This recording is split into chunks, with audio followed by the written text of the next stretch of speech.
In this video, you will learn about probability of compound events. Compound events is when more than one event is taking place. For example, rolling a die and flipping a coin. There are independent and dependent events. We are going to focus on independent events, where one event does not affect the outcome of the other event. For our first example, we'll look at a bag of M&Ms that contains 12 orange, 10 blue, 5 red, 15 yellow, 8 green, and 10 brown M&Ms. We want to find the probability of reaching in the bag, drawing a green out, replacing it, and then drawing a blue out.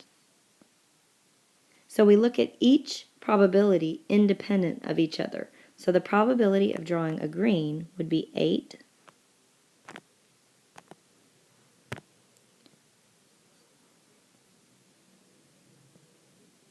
out of the total, which is 60.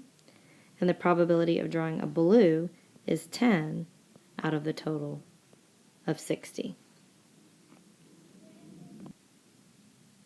Before we find the probability of the two independent events, let's try to make our life simpler by simplifying our fractions.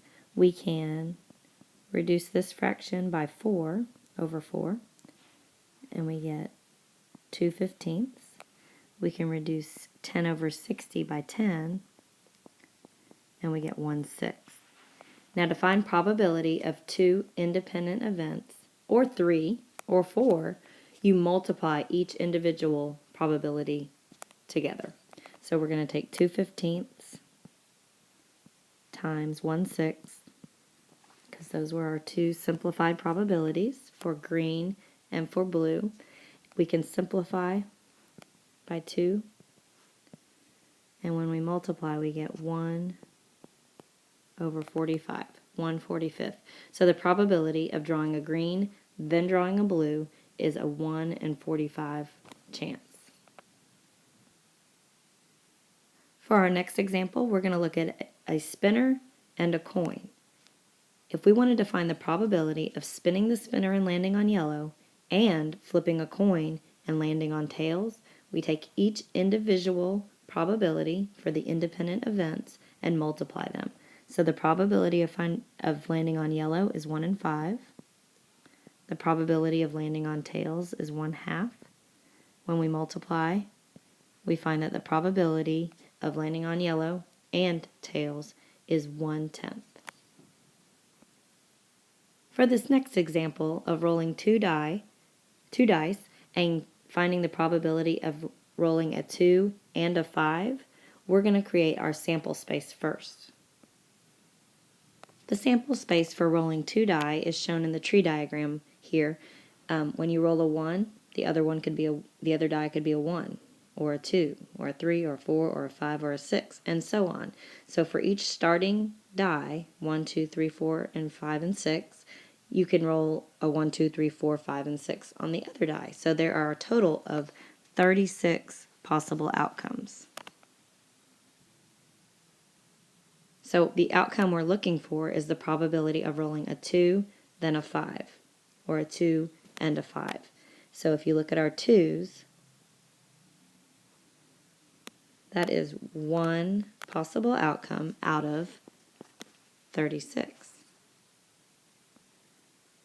The tree diagram is our proof that this probability multiplication works. So if we take the probability of rolling a 2 on a die, that is a 1 in 6 possibility. If we find the probability of rolling a 5, it's also a 1 in 6 possibility. So the probability, like we just saw in our tree diagram, of rolling a 2 and a 5 is a 1 in 36 probability. Last example, let's find the probability of flipping a coin and getting 3 heads in a row. Well, the probability of hitting heads is 1/2. The probability of hitting heads, again, independently, is 1/2. The first flip of the coin causes no effect on flipping the coin a second time, so the probability stays consistent. So one head would be 1/2, getting it twice. again, is 1/2 independently. And then our third is a 1/2 probability of getting heads. But if we want to get 3 heads in a row, we have to take each probability and multiply it times one another. So the probability goes way down. It goes from a 1/2 probability to a 1 in 2 times 2 is 4 times 2 is 8.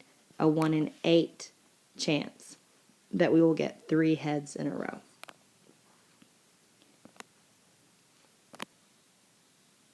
So in your agenda or in your math journal in your warm-up section, I want you to write down this probability we got here because you're going to need it tomorrow for your warm-up.